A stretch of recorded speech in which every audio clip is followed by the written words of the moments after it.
ఇలా చూపిస్తున్న breakfast item అయితే జబర్దస్త్ అంటే జబర్దస్త్ అన్నట్టు గదే చీజ్, క్యారెట్, పన్నీర్ పొట్లము. ఒక్కటి తిన్నారంటే చాలు కడుపు మొత్తం ఫుల్ అయిపోతది. ఫుల్ హెల్తీ అన్నట్టు.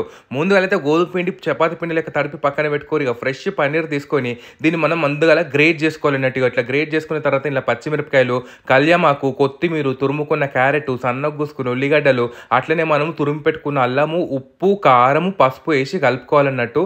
ఇలా చీజ్ ముక్కలు చిన్న చిన్న క్యూబ్స్ లాగా చేసి చేసుకున్నాం. ఎందుకంటే ఇట్లా ఇరిచినప్పుడు మంచి ఇట్లా చీజ్ వస్తుంటది. జీలకర్ర కూడా వేసుకోవాలి. మర్చిపోయినామని పైనకాయలు వేసినాము. ఇక చపాతీ మీద మేము కలంజీ గిన్నెలు వేసుకున్నాము.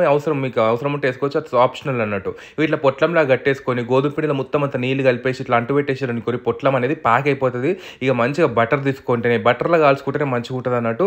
ఒక్కటి తింటే హెవీ అయిపోతుంది. చాలా మంచిగా ఉంటుంది. ఇట్లా చిన్న చెక్క మీద ఎర్రగా కాల్చుకున్నారు అనుకోర్రి చీజ్, పన్నీర్, క్యారెట్ పొట్లం అయితే రెడీ. చూస్తారు కదా ఇట్లా సర్వ్ చేసేసుకునే వాళ్ళకి నచ్చినప్పుడు పెట్టినా కూడా ఖతర్నాక్ ఉంటుంది. ఈ పారి కంపల్సరీ ట్రై చేయండి. నాకైతే